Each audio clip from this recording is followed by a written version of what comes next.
Hello guys, कैसे हैं आप लोग। वेलकम बैक इन आवर अंतिम प्रहार series. This is your day 3। ये आपका अंतिम प्रहार सीरीज का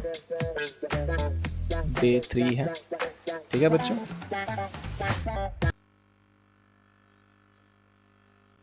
सो आई होप आप लोग मन लगा के पढ़ रहे होंगे और साथ साथ में बहुत अच्छे से क्वेश्चंस को सॉल्व कर रहे होंगे। यार होमवर्क सॉल्व करना बहुत जरूरी है, इसलिए होमवर्क को जरूर से जरूर सॉल्व करा करें। आज की वीडियो में बता दूं मैं कि क्वाड्रेटिक इक्वेशन के हम पूरे के पूरे इन डेप्थ कॉन्सेप्ट को डिस्कस करने वाले हैं इस वीडियो में। इसके अलावे एनसीईआरटी के बहुत सारे क्वेश्चंस को सॉल्व करेंगे और जो बचे कुचे थोड़े बहुत इजी इजी से क्वेश्चंस होंगे उन्हें हम आपको होमवर्क के लिए दे देंगे। जो टफ क्वेश्चंस होंगे वो मैं खुद सॉल्व करूंगा। क्या बात समझ में आती है बच्चों? तो आज के वीडियो को देखने के बाद यूं समझो कि आपका क्वाड्रेटिक इक्वेशन का पूरा कॉन्सेप्ट क्लियर। आपसे पेपर में क्वाड्रेटिक इक्वेशन के एक भी क्वेश्चन नहीं छूटेंगे। तो यूं समझ के चलो क्वाड्रेटिक इक्वेशंस के 5 से 6 नंबर के क्वेश्चंस आते हैं। ये 5 से 6 नंबर आपके पक्के। आज बस 1 से 2 घंटे की वीडियो होगी। इस 1 से 2 घंटे की वीडियो में यूं समझो कि आपके 5 नंबर पक्के बिल्कुल। तो मन लगा के इस वीडियो को देखना और जो होमवर्क दिया जाए उसे जरूर से जरूर सॉल्व करना। चलिए फिर बिना किसी देरी के शुरुआत करते हैं। सबसे पहले बात करते हैं क्वाड्रेटिक इक्वेशन क्या होती है। तो आपको मैंने पॉलिनोमियल चैप्टर में बताया था क्वाड्रेटिक पॉलिनोमियल के बारे में। क्या होता है? That is the form of a x square plus B x plus c. और चूंकि ये क्वाड्रेटिक पॉलिनोमियल इसे हमने जीरो से इक्वेट कर दिया, मतलब एलएचएस और आरएचएस दोनों लिया, तो this is called quadratic equation. क्या बात समझ में आती है बच्चों? इसे हम बोलते हैं क्वाड्रेटिक इक्वेशन। अच्छा, इसमें तीनों जो चीजें हैं a b c, these are nothing but coefficients.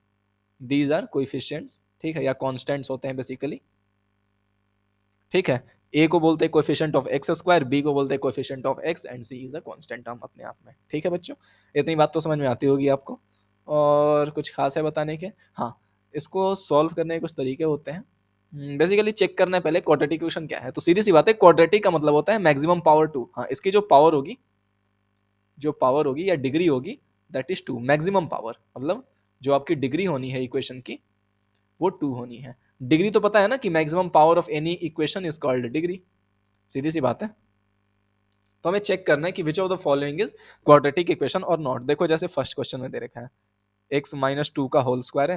भाई देखो फटाफट से क्वेश्चन ही डिस्कस करने हैं हमें। इक्वल्स टू 2x माइनस 3 है। अगर हमने x माइनस 2 का होल स्क्वायर को ओपन करा तो x square minus 4x plus 4। भाई साहब a माइनस बी का होल स्क्वायर तो आता है ना, इक्वल्स टू 2x माइनस 3।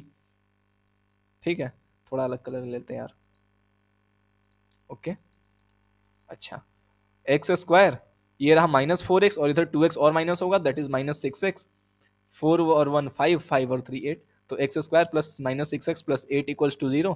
तो देखो क्वाड्रेटिक इक्वेशन के फॉर्म का आ गया क्या? देखो तो ये a x square plus B x plus c के फॉर्म का आ गया ना। अच्छा, एक चीज और काम की बात है, ये इक्वेशन क्वाड्रेटिक तभी कही जाएगी ना जब ए जो है ये नॉन जीरो हो। मतलब coefficient of x square should not be equal to zero. अगर ये जीरो हो गया तो ये इक्वेशन लीनियर हो जाएगी। क्योंकि देखो आप एक्स स्क्वायर का कोएफिशिएंट रहा ही नहीं, इसका मतलब एक्स स्क्वायर रहेगा ही नहीं इक्वेशन में, सिर्फ बी एक्स प्लस सी बचेगा। तो बी एक्स प्लस सी, भाई साहब इसे कौन क्वाड्रेटिक बोलेगा? इसे तो लीनियर ही बोलेंगे, है कि नहीं? है ना? ठीक है बच्चों, तो यहाँ पे a must not be zero. If a will be zero then this equation will become linear equation. ठीक है। अच्छा, दूसरा पार्ट में देखो क्या दे रखा है। सेकंड पार्ट में क्या दे रखा है? X into x plus 1 plus 8, x multiplied by x plus 1 plus 8 equals to कितना दे रखा है? X plus 2 into x minus 2 equal to हो गया आपका x plus 2 multiplied by x minus 2।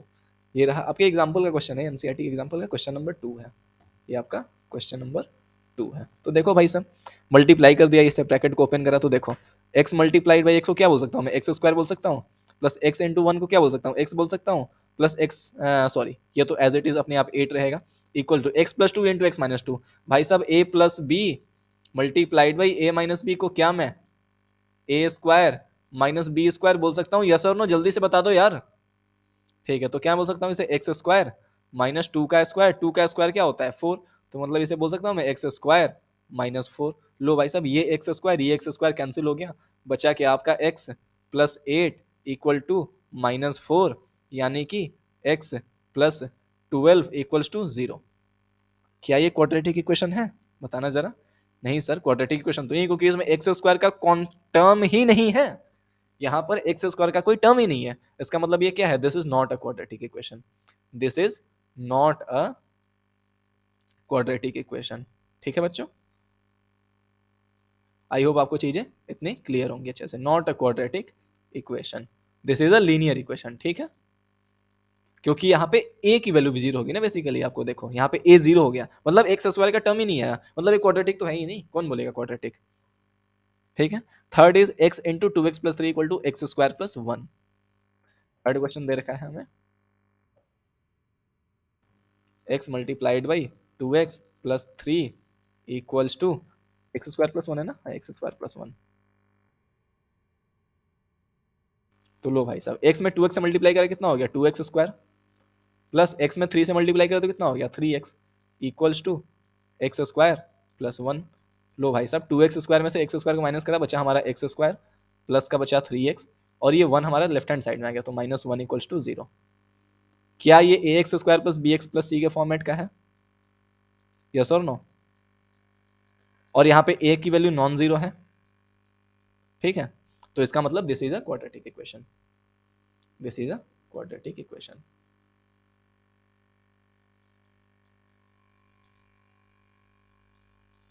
ठीक है, फोर्थ क्वेश्चन दे रखा है एक्स प्लस टू का whole cube equal to x cube minus four. ये आप खुद से करना है, ये आपके लिए मैं होमवर्क देता हूँ, ठीक है, बहुत आसान सा है।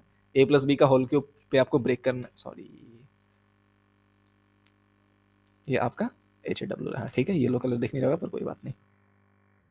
चलो बात करते हैं सॉल्यूशन बाई फैक्टराइजेशन। जो क्वाड्रेटिक इक्वेशन होते हैं उसे सॉल्व करने के कुछ मेथड होते हैं, उनमें से एक मेथड होता है सॉल्यूशन बाई फैक्टराइजेशन। ठीक है, क्वाड्रेटिक इक्वेशन को सॉल्व करने का कुछ मेथड होता है, जिसमें से एक मेथड होता है फैक्टराइजेशन। ठीक है,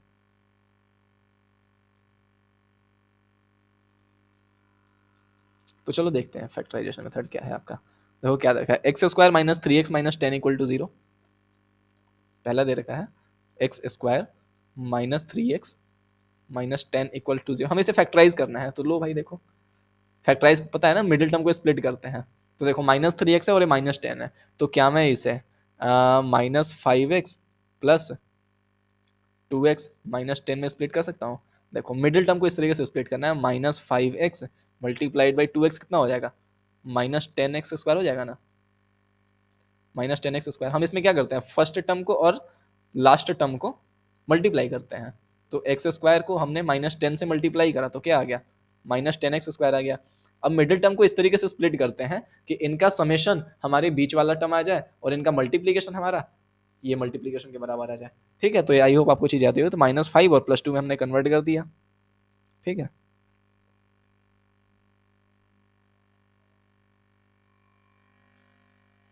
ठीक है बच्चों, अच्छा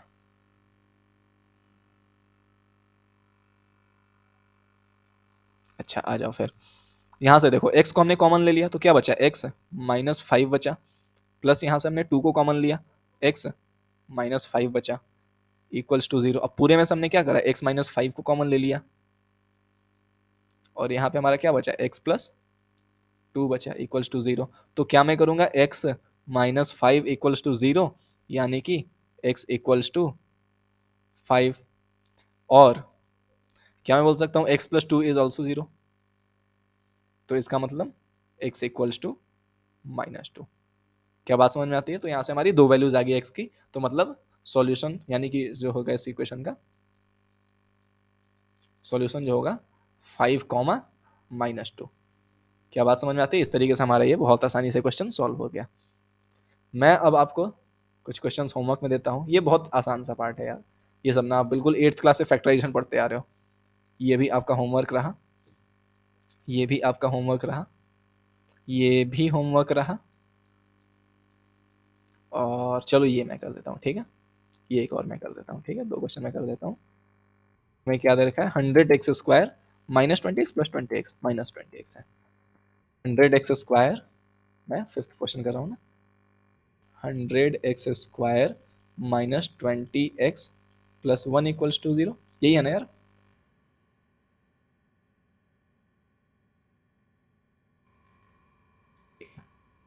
तो देखो पहले और लास्ट टर्म को मल्टीप्लाई करेंगे तो hundred x square minus twenty x, middle वाले टर्म को हमें स्प्लिट करना है। तो तो किस में ब्रेक करें?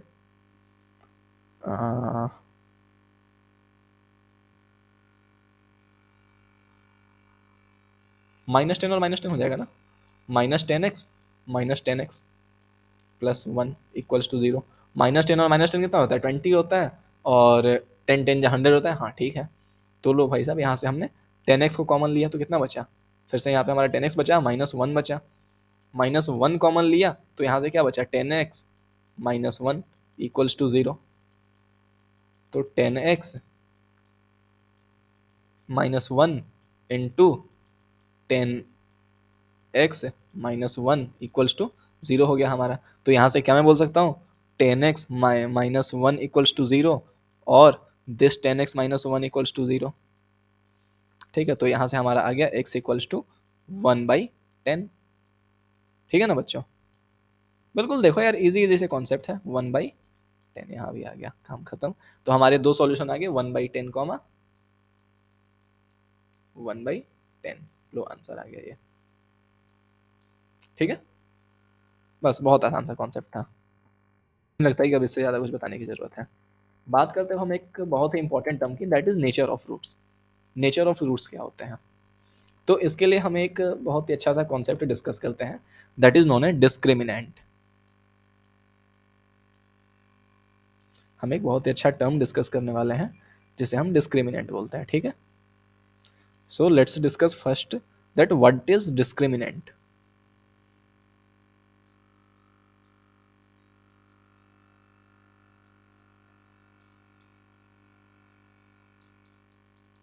इसे हम डी से डिनोट करते हैं। ठीक है, तो जो आपका क्वाड्रेटिक इक्वेशन अगर a x square plus B x plus C equals to 0 है, तो डी की वैल्यू होती है स्क्वायर रूट ऑफ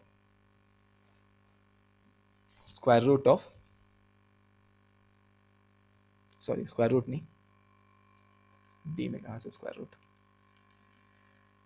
डी की वैल्यू होती है हमारी बी स्क्वायर -4ac, इसे हम डी बोलते हैं। अब यहां से हमारे पास तीन केस आते हैं। पहला केस, अगर डी ग्रेटर देन 0 है, यानी कि जो इसके रूट्स होंगे आर रियल। ठीक है बच्चों, उसी तरह डी इक्वल्स टू 0 होगी, इसका मतलब roots are real and equal. उसी तरह जो डी हमारा अगर लेस देन 0 है, इसका मतलब नो रूट्स। ठीक है, नो रूट्स मतलब no real roots, basically imaginary roots exist करते हैं, जो कि आप जब आप क्लास 11th में जाओगे तो एक बहुत ही अच्छा सा कॉन्सेप्टर है that is called complex number. वहां पर आप देखोगे कि कैसे इमेजिनरी रूट्स निकलते हैं। यहाँ पे हम बोलेंगे नो रियल रूट्स।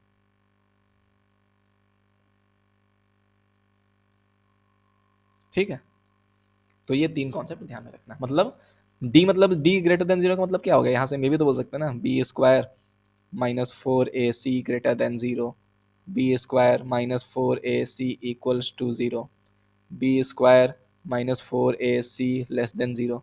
ये भी तीनों कॉरेस्पॉन्डिंग केस हो सकते हैं। ठीक है, इस तरीके से भी आप चेक कर सकते हो। क्या बात समझ में आती है बच्चों? इस तरीके से आप हो गया आपका नेचर ऑफ रूट्स। एक मेथड आपका आता है श्रीधराचार्य रूल। ये श्रीधराचार्य रूल क्या बोलता है कि जैसे आपका क्वाड्रेटिक इक्वेशन कुछ A x square plus B x plus C equals to 0 दे रखा है, बिल्कुल इस तरीके से आपका कोई quadratic equation A x square plus B x plus C equals to 0 दे रखा है, तो हम सीधे डायरेक्ट एक्स की वैल्यू निकाल सकते हैं।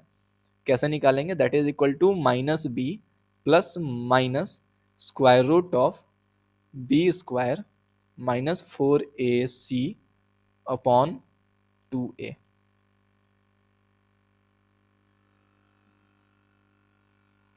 ठीक है, अच्छा इसे हम यही तो बोल सकते हैं ना, x equal to -b plus minus b square -4ac को क्या मैं d बोल सकता हूँ ना, अपॉन में 2a।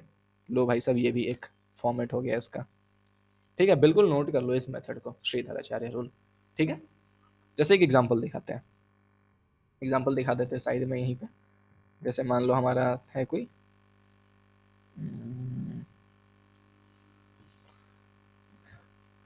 X square minus 3x plus 2 रहा, मान लो ऐसे, ठीक है। ये हमारा कुछ इस तरीके से रहा। तो देखो a की वैल्यू क्या होगी यहाँ हमारे पास 1, एक्स स्क्वायर कोफिशिएंट क्या होता है a होता है, x का कोफिशिएंट क्या होता है b होता है, तो b की वैल्यू कितनी आ गई -3, c की वैल्यू कितनी आ गई 2, है ना। तो देखो श्रीधराचार्य रूल से इसे सॉल्व करेंगे। कैसे करेंगे, x इक्वल टू क्या होता है -b plus minus square root of b square -4ac upon में 2a। तो माइनस बी मतलब minus of -3 plus minus b square मतलब -3 का स्क्वायर -4 इंटू ए की वैल्यू 1 इंटू बी की वैल्यू -3 अपॉन में 2 इंटू 1। ये 2.1 बोलना है, इसे 2 इंटू 1 है भाई साहब, पता है ना ये तो पता ही होगा। तो ये हो गया हमारा 3 -3 is 3 plus minus square root of, देखो 3 का स्क्वायर 9, 9 माइनस 4 3 जा 12, 9 प्लस 12, 3 3 जा 9 प्लस 4 3 जा 12 अपॉन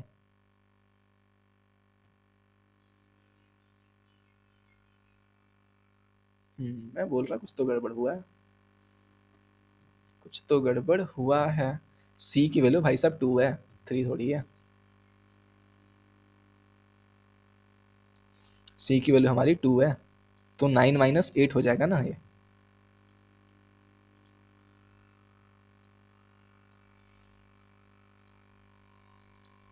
हो गया हमारा 9 -8 अपॉन 2।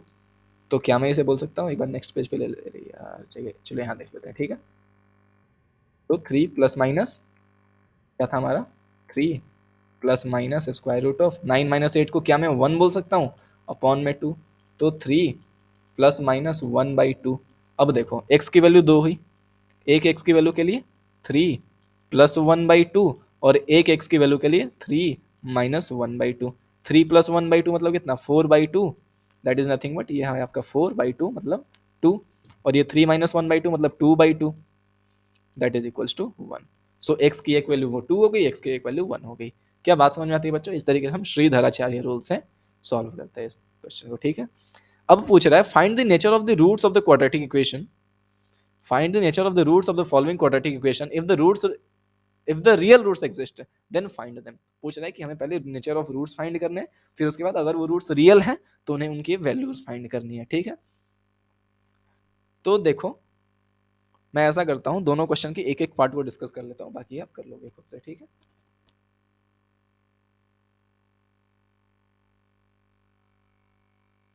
ठीक है ना बच्चों, चलिए फिर देखते हैं। 2x² plus 3x plus 5, 2x² minus 3x plus 5, ये पहला पार्ट है ना, पहले क्वेश्चन का पहला पार्ट। देखो a की वैल्यू कितनी है यहाँ पे, x² कोफिशिएंट को हम क्या बोलते हैं, a बोलते हैं, दैट इज 2। b की वैल्यू कितनी है -3, और c की वैल्यू कितनी है 5। सो हम d की वैल्यू जब कैलकुलेट करेंगे तो that is equal to b² minus 4ac। b की वैल्यू कितनी है -3, इसका हम स्क्वायर लेंगे, -4 इंटू a की वैल्यू 2 इंटू b c की वैल्यू 3, तो 3 3 ज़ा 9 माइनस 4 2 ज़ा 8 5 ज़ा 40 which is equal to minus of 31। क्या यहाँ से हमारी d की वैल्यू नेगेटिव आ रही, d is less than 0, d less than 0 आ रहा है ना, नेगेटिव आ रहा है, d नेगेटिव आने का मतलब no real roots exist.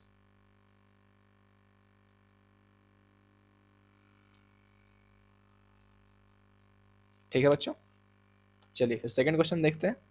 3x² minus 4 root 3x plus 4 equals to 0। Second question दे रखा है हमें 3x² minus 4 root 3x plus 4 equals to 0।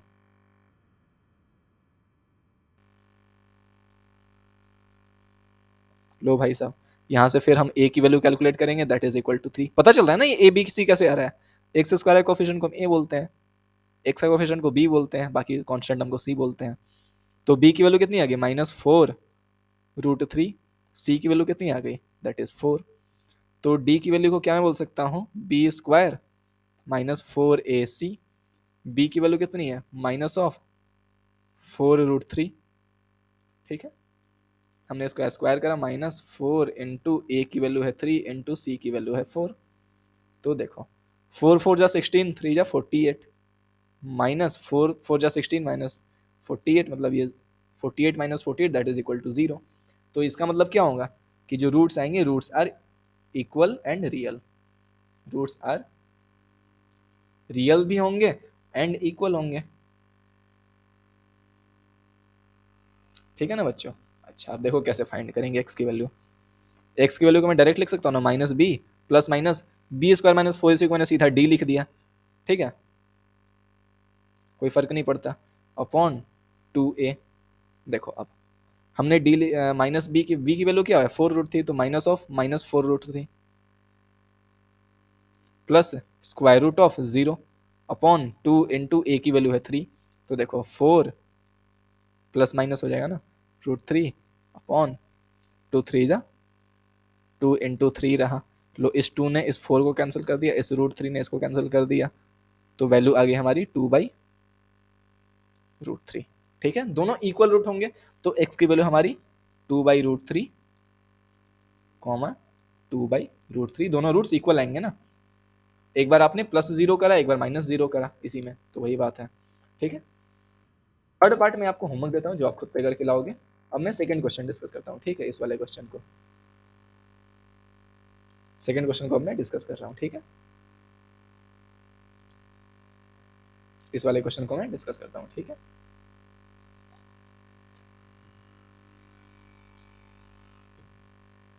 बोल रहा है find the values of k for each of the following quadratic equation so that they have equal roots. Okay,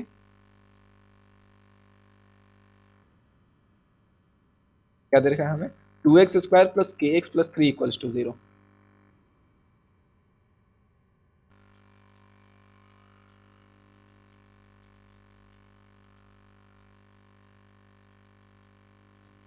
2x² plus kx plus 3 equals to 0।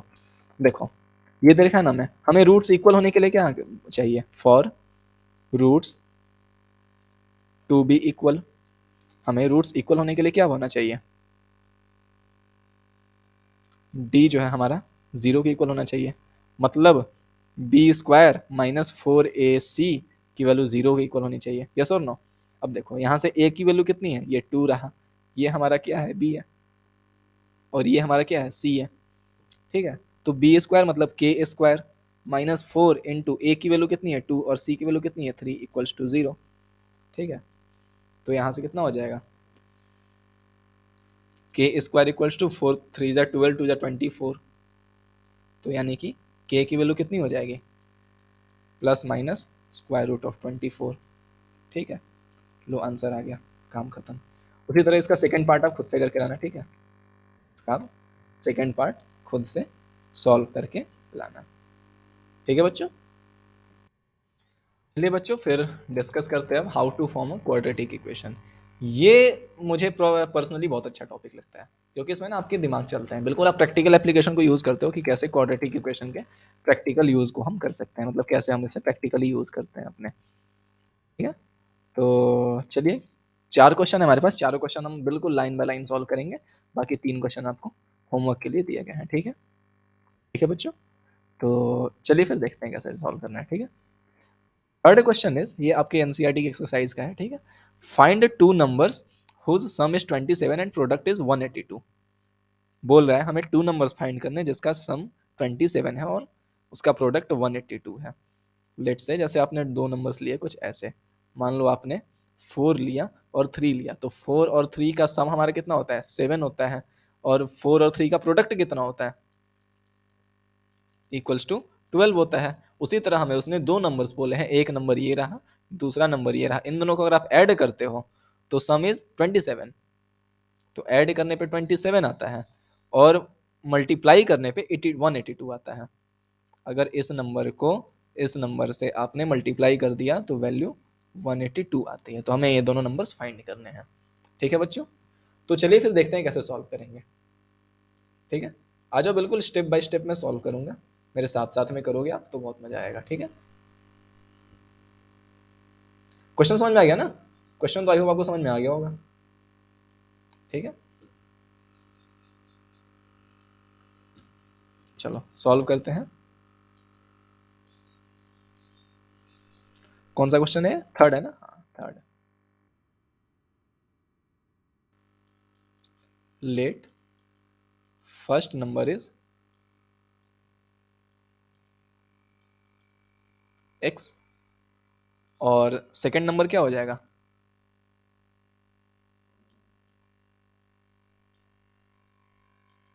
देखो, दो numbers का सम 27 है, मतलब एक number कुछ है और दूसरा नंबर कुछ है, इन दोनों को ऐड करने पे 27 आ रहा है। एक नंबर एक्स है तो दूसरा नंबर क्या होगा, इसे मैं बोल सकता हूँ 27 माइनस एक्स। सोचना जरा, जैसे मान लो 4 + 5 = 9 है, हमें पता है कि पहला नंबर 4 है और इन दोनों का सम 9 है, तो क्या बोल सकता हूँ 5 जो होगा 9 माइनस 4 ही होगा ना। ये बात अगर समझ में आएगी तो जल्दी से ठोको लाइक यार, अगर नहीं समझ में आई तो कमेंट करके बताना कि नहीं समझ में आया, ठीक है। आई होप तो यही बात है कि एक नंबर अगर एक्स है और दोनों का नंबर का सम 27 है, तो इसका मतलब ऑब्वियस ही बात है जो सेकंड नंबर होगा 27 माइनस एक्स होगा। यस और नो? अच्छा, अब हमें बोल रखा है कि प्रोडक्ट, हमें दे रखा है प्रोडक्ट जो है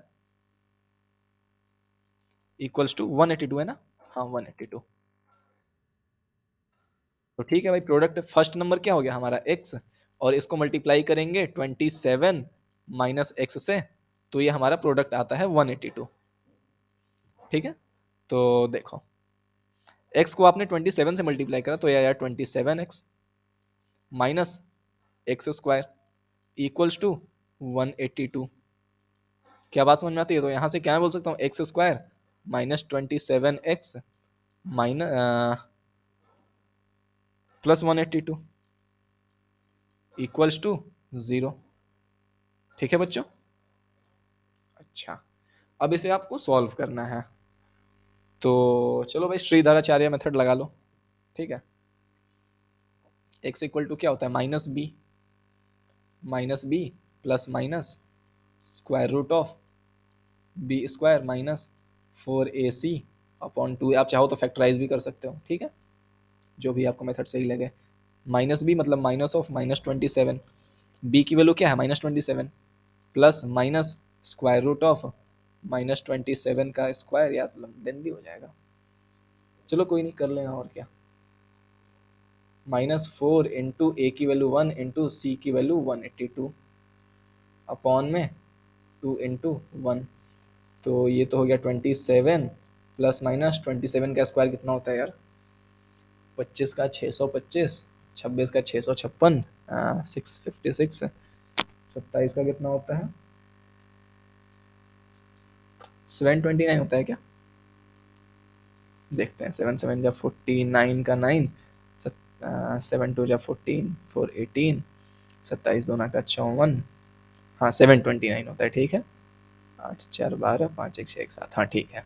तो ये हो गया 729 माइनस 1872, ये हो गया 728 अपॉन में 2, तो देखो 27 प्लस माइनस 1 अपॉन में 2, तो देखो भाई साहब आपकी नंबर्स कौन कौन से आएंगे, 27 प्लस 1/2 और आ गया 27 माइनस 1/2, ठीक है।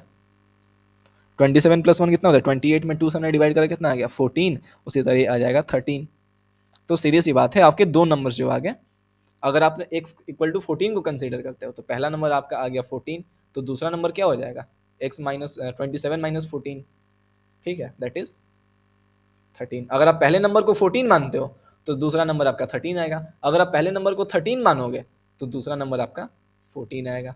क्या बात समझ में आती है बच्चों, यस और नो?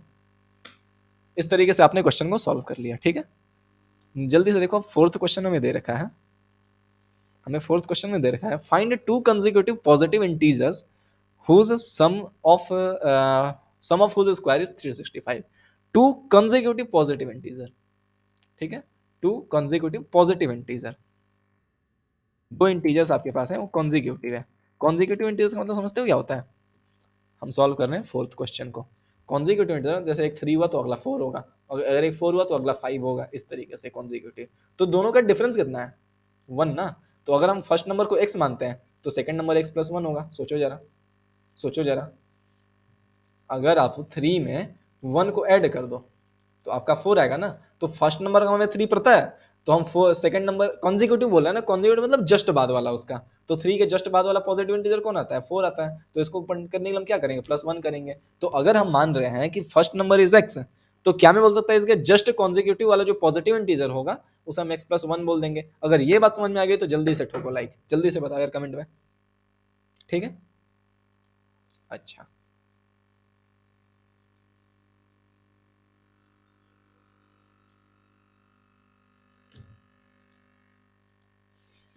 तो मान लेंगे let first integer is equals to x। तो सेकेंड इंटीजर कौन सा हो जाएगा? क्या मैं उसे x प्लस 1 बोल दूं? फिर से मैं वही लॉजिक देना चाहूंगा, अगर कोई आपका नंबर 7 है और इसके जस्ट आगे वाला कॉन्जिक्यूटिव इंटीजर चाहिए तो 7 प्लस 1 करेंगे ना। अब हमने 7 की जगह पे यहाँ पे x मान लिया तो x प्लस 1 कर दिया, ठीक है? अब तो समझ में आ गया होगा यार, अब तो दिक्कत नहीं होगा आई थिंक। अच्छा, और क्या दे रखा है हमें? दे रखा है sum of whose square is 365। इनके स्क्वायर्स का सम 365 है। मतलब फर्स्ट नंबर का square, sum of square is x square, और उनके दोनों नंबर के स्क्वायर का अगर आप सम निकालते हो दैट इज 365। ठीक है? क्या आप सॉल्व कर लोगे? जल्दी से वीडियो को पॉज करके सॉल्व करो यार। देखो तो जरा, यहाँ से आ गया हमारा x square plus x plus 1 का होल स्क्वायर आएगा, तो x square plus 2x plus 1 equals to 365। ठीक है बच्चों? क्या यहाँ से हमारा 2x स्क्वायर आ गया प्लस 2x आ गया माइनस 364 इक्वल्स टू 0 आ गया। यहाँ से 2 कॉमन ले लो, ठीक है? तो बचेगा x square plus x minus 18 two ज़ा 36, 182 इक्वल्स टू 0। तो हमारा हो गया एक्स स्क्वायर प्लस एक्स, इस 2 को आपने उधर 0 से डिवाइड कर दिया, 182 इक्वल टू 0। अब कितना आएगा यार? प्लस 14 माइनस 13, यही होना चाहिए ना। तो इसे आप फैक्टराइजेशन सॉल्व कर दो, तो x square plus 14x minus 13x minus 182 equals to 0। ये होगा ना 14 इंटू 13, 13 4 जा 52, 13 1 जा 13, 5 18। हाँ ठीक है। तो x आपने कॉमन ले लिया तो क्या बचेगा? x प्लस 14, यहाँ से आपने माइनस 13 को कॉमन लिया तो बचेगा x प्लस 14 इक्वल्स टू 0। ठीक है? तो देखो क्या बचेगा हमारा, x प्लस 14 आपने जब कॉमन लिया तो क्या बचेगा? x माइनस 13 बचेगा, दैट इज इक्वल टू 0। तो यहाँ से हमारी x प्लस 14 को एक बार हमने 0 से इक्वेट करा और x माइनस 13 को हमने 0 से इक्वेट करा, तो यहाँ से हमारी x की वैल्यू निकल के आ गई -14 और यहाँ से x की वैल्यू निकल के आ गई 13। क्या बात समझ में आती है? इस तरीके से हमारे दोनों नंबर्स निकल गए। हमें चूंकि पॉजिटिव इंटीजर लेने को बोला था ये, लेकिन ये नेगेटिव है तो इसे हम डिस्कार्ड कर देंगे। This value is negative, hence it is discarded. ठीक है? हमें पॉजिटिव इंटीजर बोला था ना, तो हम इसे डिस्कार्ड कर देंगे। तो ये डिस्कार्ड करने का भी खेल होता है क्वाड्रेटिक इक्वेशन में, ये ध्यान रखना। ठीक है? तो हमारा पहला इंटीजर आ गया x इक्वल टू 13 और दूसरा इंटीजर क्या हो जाएगा? x plus 1 that is 14। क्या बात समझ में आती है बच्चों? यस और नो? इस तरीके से हमने ये भी क्वेश्चंस को आसानी से सॉल्व कर लिया। ठीक है? चलो बात करते हैं फिफ्थ क्वेश्चन की। The altitude of a right angled triangle is 7 centimeter less than its base. If hypotenuse is 13 centimeter, find the other two sides. देखो क्या बोल रहा है, ये हमारा फिफ्थ क्वेश्चन है। ये है आपका ऑल्टीट्यूड, ये है आपका बेस, ये है आपकी हाइपोटेनियस। हाइपोटेनियस का लेंथ कितना दे रखा है हमें? हाइपोटेनियस दे रखा है 13 सेंटीमीटर का है। हाइपोटेनियस की लेंथ हमें 13 सेंटीमीटर दे रखी है। Altitude of right angle triangle is less than it's base, 7 centimetre less than it's base. हमने मान लिया कि लेट बेस जो है वो 3 x सेंटीमीटर की है। तो जो ऑल्टीट्यूड होगा ये 13 है आपका, बी नहीं लिखा, ये 13 लिखा हुआ है, ये आपका x है। तो ये बोल रहा है बेस से 7 सेंटीमीटर कम है, तो x माइनस 7 बोल सकता हूं मैं।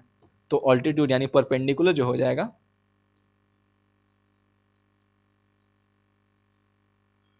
परपेंडिकुलर को क्या मैं x माइनस 7 बोल सकता हूँ, यस और नो? यही तो बोल रहा ना मैं क्वेश्चन में। अब दे रखा है, अब यहाँ पे देखो हमें दे रखा है हाइपोटेनस इक्वल टू 13 है, तो क्या हम यहाँ पाइथागोरस थ्योरम लगा सकते हैं? पाइथागोरस तो पढ़ा ही हो गया आपने यार।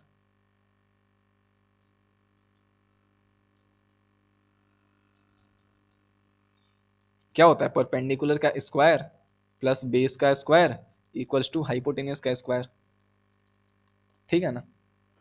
अच्छा, जब आप सॉल्व करोगे इसे, परपेंडिकुलर की वैल्यू क्या है, एक्स माइनस 7 का होल स्क्वायर, प्लस बेस की वैल्यू क्या है, एक्स का स्क्वायर, इक्वल्स टू हाइपोटेनस कितना है, 13 का स्क्वायर,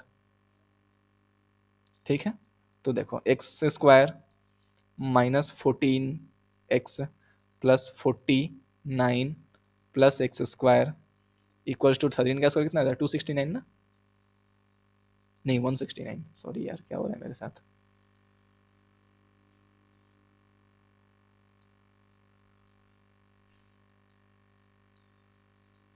169, तो क्या हो गया यहाँ से हमारा, आ गया 2x स्क्वायर माइनस 14x, और 169 में से 49 को माइनस करें तो कितना बचा, 120 बचा ना, माइनस 120 इक्वल्स टू 0। इससे हमने 2 से डिवाइड कर दिया पूरी इक्वेशन को, बचा हमारा x square minus 7x minus 60 equals to 0। इसे स्प्लिट कर दो, x square minus 12x plus 5x minus 60 equals to 0। Next page पे ले लेते हैं हम, यहाँ से देखो एक्स स्क्वायर आ रहा था हमारा plus 5x minus 60 equals to 0, ठीक है? तो अब यहाँ से हमने x को कॉमन लिया तो बचा हमारा x माइनस 12, प्लस हमने 5 को कॉमन ले लिया तो बचा हमारा x माइनस 12 इक्वल्स टू 0, ठीक है? हमने x माइनस 12 को पूरे में से कॉमन ले लिया तो बचा हमारा क्या, x minus 12 into x plus 5 equals to 0। अब हमने दोनों टर्म को बारी बारी 0 से इक्वेट कर दिया, x माइनस 12 इक्वल टू 0 और x प्लस 5 इक्वल्स टू 0। जब हमने x माइनस 12 इक्वल टू 0 करा तो x की वैल्यू 12 आ गई, ठीक है ना? उसी तरह जब हमने x प्लस 5 को 0 से इक्वेट करा तो x की वैल्यू माइनस 5 आ गई। क्या बात समझ में आती है बच्चों? तो देखो, क्या बेस की लेंथ माइनस 5 हो सकती है, आप सोचो जरा, नहीं ना, किसी चीज की लेंथ नेगेटिव थोड़ी हो सकती, तो इसे हम डिस्कार्ड कर देंगे, क्योंकि लेंथ नेगेटिव नहीं हो सकती, since base length can not be negative, base length या length of base can not be negative, hence it is discarded,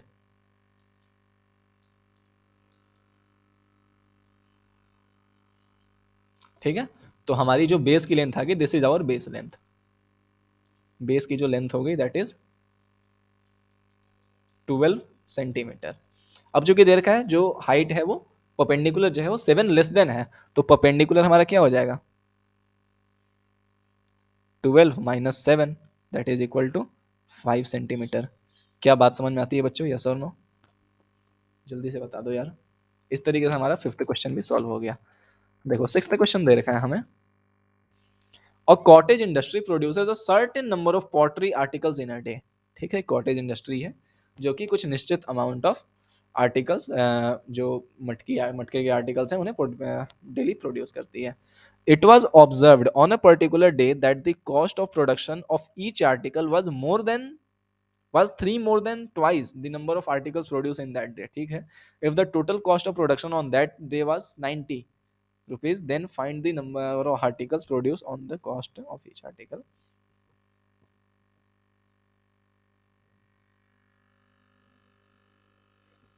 देखो, it was observed on a particular day that cost of production on each article was 3 more than twice the number of article produced.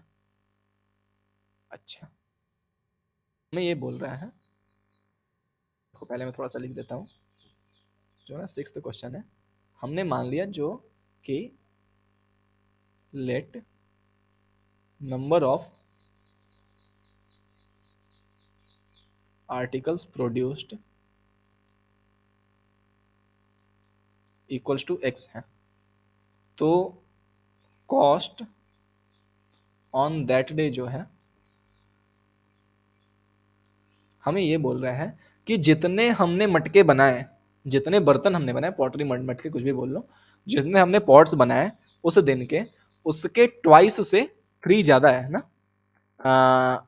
Each article production and sorry, it was observe that on a particular day that the cost of production of each article, मतलब उस दिन जिस दिन total उतने सारे articles बनाए गए, उनके प्रत्येक आर्टिकल का जो कॉस्ट है वो उनके number of production of articles के ट्वाइस से 3 ज्यादा है। मतलब जैसे मान लो कोई किसी दिन हमारे पास 5 मटके बनाए गए, ठीक है, तो एक मटके का जो दाम होगा, एक मटके का जो कॉस्ट होगा, वो इसके 2 गुने से 3 ज्यादा होगा, 3 more than twice of that, ठीक है। अगर हमारा 10 होता, हमने 10 पॉट्स बनाए होते, तो इसका जो कॉस्ट होता 2 टाइम्स 10 प्लस 3 होता है, मतलब इसके ट्वाइस से 3 ज्यादा होता है। तो अगर हमने एक्स मटके बनाए, तो इसका मतलब 2 टाइम्स एक्स प्लस 3 होगा, यस और नो। बस यही यहाँ पे खेला था, काम खत्म। तो देखो चीजें इंग्लिश में खेल रही हैं, आपको बस लैंग्वेज दे दिया और लैंग्वेज से बस खेल रहा है आपसे, बाकी पेपर खत्म खत्म, अब कुछ नहीं है, अब कुछ नहीं दे रखा, अब कुछ करना ही नहीं है, जब इतना आपने सोच लिया बस काम खत्म, अब कुछ नहीं करना। Question solved. देखो कैसे हमें दे रखा है कि if the total cost of production on that day was 90 rupees. अब भैया देखो,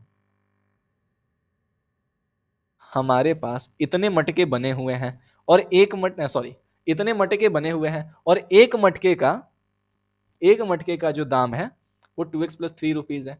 तो एक्स मटके का दाम कितना हो जाएगा, 2x प्लस 3 मल्टीप्लाइड बाई 3। अगर एक मटके का दाम 7 इंटू 5 प्लस 3 है, ठीक है, 2 इंटू 5 प्लस 3 है, मान लो 5 मटके हमने बनाए थे और एक मटके का कॉस्ट जो है 2 इंटू 5 प्लस 3 हुआ, तो 5 मटके का कॉस्ट कितना हो जाएगा, इतना, एक मटके का कॉस्ट इंटू 5, यस और नो। तो हमने एक मटके का कॉस्ट इंटू एक्स, ठीक है, तो total cost equals to 2x plus 3 into x, और ये हमें 90 रुपये दे रखा है क्वेश्चन में, ठीक है। लो बस खत्म, सॉल्व कर दो, क्वाड्रेटिक इक्वेशन बन जाएगी 2x² plus 3x minus 90 equals to 0। लो भाई साहब सॉल्व कर दो, 90 टू ज़ा 180, तो कितना ले लेंगे यार,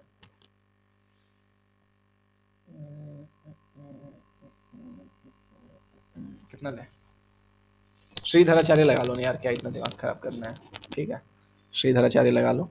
x equal to -b plus minus under root of b square, मतलब 3 3 9 minus 4 into -90c upon 2 into 2 ठीक है, श्रीधराचार्य लगा लिया, -3 plus minus under root b square की वैल्यू 9 माइनस माइनस प्लस 4 2 जा 8, 98 जा 72, मतलब 720 अपॉन 2 2 जा 4। लो भाई साहब ये 729 आ गया, 729 कितने का स्क्वायर था, 27 का ना, +/27/4, ठीक है। तो कॉस्ट कितना आ गया, -3 -27/4 आ जाएगा एक, ठीक है, और एक आ जाएगा -3 +27/4, तो देखो ये -30/4 आ जाएगा, विच इज इक्वल टू -15/2। यहाँ से अगर आप सॉल्व करोगे तो देखो क्या आ जाएगा, 27 में से 3 गया 24/4, दैट इज नथिंग बट 6। क्या बताओ, -15/2 मतलब -7.5 रुपया। भाई साहब माइनस में कोई पैसे थोड़ी होते हैं, कोई बोलता है कि मेरे पास -5 रुपए हैं, ऐसा नहीं ना। तो मतलब ये तो डिस्कार्ड कर सकते हैं, जो मनी है, जो कॉस्ट है, sorry sorry sorry extremely sorry, number of articles produce है ना हमारा एक्स। कोई बोलता है कि मैंने -7.5 मटके बनाए, नहीं ना, ऐसा थोड़ी कुछ मतलब है, -7.5 मटका थोड़ी होगा, इनफैक्ट 7.5 भी मटका नहीं होता, मटका या तो 6 होगा या 7 होगा, या जो कोई भी प्रॉपर इंटीजर में रहेगा। तो मटके नंबर ऑफ आर्टिकल्स प्रोड्यूस कितने हो गया, 6 हो गया, तो hence number of articles produce कितने हो जाएंगे, 6।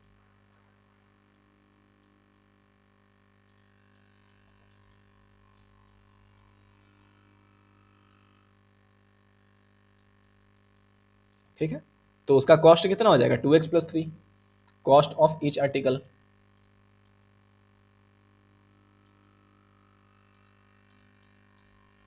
2 इंटू एक्स की जगह पे 6 प्लस 3, तो 2 6 12 plus 3 that is equals to 15। लो भाई साहब खत्म,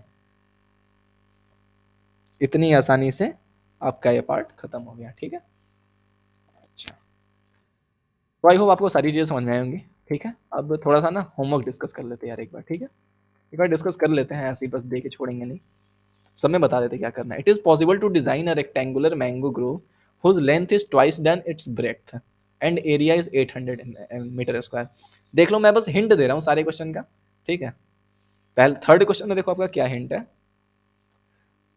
रेक्टेंगुलर मैंगो ग्रोव है, ठीक है, whose length is twice than its breadth। मान लो लेंथ को आपने मान लिया x, लेंथ को मान लिया आपने, सॉरी ब्रेथ को x मान लो, अगर आप मान लिया आपने ब्रेथ को x मान लिया, तो लेंथ जो है उसकी ट्वाइस है ब्रेथ की, तो लेंथ हो गया आपका 2x। अब चूंकि एरिया इसका 800 स्क्वायर मीटर स्क्वायर है, तो 2x into x equal to 800। अगर ऐसा इसके आप डिस्क्रिमिनेंट निकालोगे, यहाँ से देखो 2x स्क्वायर इक्वल टू कितना आ गया, 400 आ गया, तो 2 से कैंसिल, सॉरी हाँ, मतलब एक्स स्क्वायर इक्वल टू 400 आ गया, तो यहाँ से आप x की वैल्यू क्या कर लोगे, 20 कैलकुलेट कर लोगे ना, तो x की वैल्यू 20 हो सकती है, सीधी सी बात है। लेंथ की वैल्यू 40 होगी, x की वैल्यू 20 होगी, तो इस तरीके से आपका आंसर आ जाएगा। ठीक है, so find its length and breadth. Length की वैल्यू हमारी 2x मतलब 40 हो जाएगी, ब्रेथ की वैल्यू हमारी 20 हो जाएगी। ठीक है, इस तरीके से हम थर्ड क्वेश्चन सॉल्व कर सकते हैं। फोर्थ क्वेश्चन की अगर बात करें, is the following situation possible if so determine their present ages, if sum of ages of two friends is 20 years. मान लो एक बंदे की एज x है, तो दूसरे की एज कितनी हो जाएगी, 20 माइनस एक्स, क्योंकि सीधी सी बात है, दो बंदे के एज का जो सम है वो 20 है, तो मतलब एक बंदे का एज है वो x है, तो दूसरे का एज 20 माइनस एक्स हो जाएगा। अब 4 साल बाद पहले की एज हो जाएगी x प्लस 4, दूसरे की एज हो जाएगी 20 माइनस एक्स प्लस 4। ठीक है, ये होगा ना 4 साल बाद। The product of their edges in years was 48, तो इन दोनों का प्रोडक्ट जो है x प्लस 4 और दूसरे की एज कितनी होगी, 20 प्लस 4 मतलब 24 माइनस एक्स, यही ना, इक्वल्स टू 20, सॉरी 48 है ना, 48 है। इसे आप सॉल्व कर लोगे, अगर इसके रियल सॉल्यूशन आए फिर ठीक है, अगर इसका इमेजिनरी सॉल्यूशन है मतलब ऐसा पॉसिबल ही नहीं है केस। ठीक है, इस तरीके से आपका फोर्थ क्वेश्चन सॉल्व हो जाएगा। देख लो, मैं सारे क्वेश्चन डिस्कस कर रहा हूँ, बाद में ये मत बोलना कि भाई साहब नहीं बताया आपने, क्योंकि ये थोड़े अच्छे क्वेश्चन है, इसलिए मैं आपको डिस्कस कर दे रहा हूँ, एग्जाम हिंट दे रहा हूँ, बाकी आप फिर सॉल्व कर ही लोगे। बस ये क्वेश्चन बना लिए, काम खत्म, सॉल्व कर लोगे आसानी से इसे। ठीक है, फिफ्थ क्वेश्चन देखो, is it possible to design a rectangular park of perimeter 80 metre and area 400 metre square. Rectangular park दे रखा है, ठीक है, जिसका पेरीमीटर 80 मीटर है।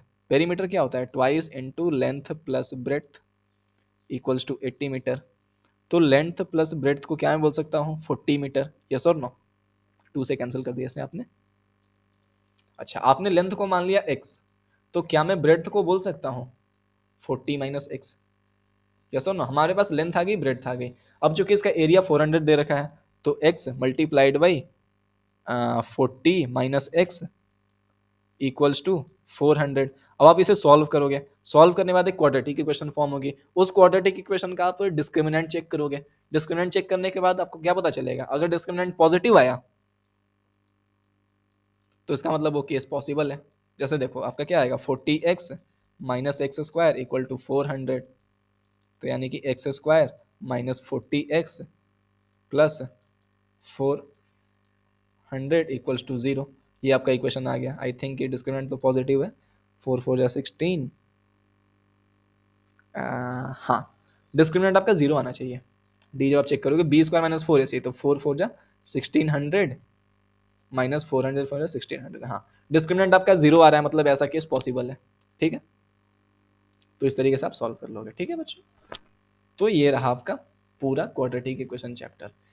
आई होप मेरे तरीके तरफ से आई थिंक आपको कोई डाउट नहीं होना चाहिए, और होगा भी नहीं यार, इतने अच्छे से डिस्कस कराए ना, कुछ होगा नहीं डाउट। तो देखो, आपने लगभग 1 घंटे होंगे एट मैक्स वीडियो के, तो देखो आपने 1 घंटे टाइम दिया, 1 घंटे में आपका पूरा चैप्टर क्वाड्रेटिक इक्वेशन कवर हो गया। आपसे बस एक रिक्वेस्ट है, आप सारे फॉर्मूले को एक साथ लिखते चलना, सारे क्वेश्चन जो मैं करा रहा हूँ, जितने क्वेश्चन मैंने वीडियो में करा रखे उतने क्वेश्चन जरूर कर लेना यार, जरूर से जरूर खुद से कर लेना। मैं तो करा ही रहा हूँ, पर आप खुद से पेन पेपर से करना, क्योंकि उसका करने का बात ही अलग है। ठीक है, तो इस तरीके से आज हमारी वीडियो कवर खत्म होती है। बहुत जल्द अगले वीडियो में मुलाकात होगी। ठीक है बच्चों, thank you very much for watching this video. और हाँ, आगे जाने से पहले अपना प्यार भरा लाइक और कमेंट जरूर देके जाना। ठीक है, हमें इंतजार रहता है इन चीज़ों का। लास्ट वीडियो में जानते हो क्या हुआ था? हमने वीडियो रिकॉर्ड करा और रिकॉर्ड करने के बाद पता नहीं अचानक से सिस्टम शट डाउन हो गया हमारा और फिर पूरा का पूरा वीडियो कोलैप्स हो गया, कोई काम नहीं करा, वो फेल हो गया वीडियो। हमें दोबारा वीडियो रिकॉर्ड करनी पड़ी linear equation in two variables की। तो यार बहुत मेहनत लगती है, पूरे 1 घंटे से ऊपर की वीडियो हमने दोबारा रिकॉर्ड करी। तो ऐसा ही कभी कभी प्रॉब्लम होता है, पर कोई बात नहीं, आपके लिए झेल लेंगे। ठीक है, तो बस इतने मेहनत के बदले आपसे बस एक लाइक मांगते हैं, इतना तो कर ही सकते हो यार। और दोस्तों को शेयर जरूर करना, क्योंकि आपके दोस्तों का ही भला होगा इससे। ठीक है बच्चों, thank you very much, bye bye, take care.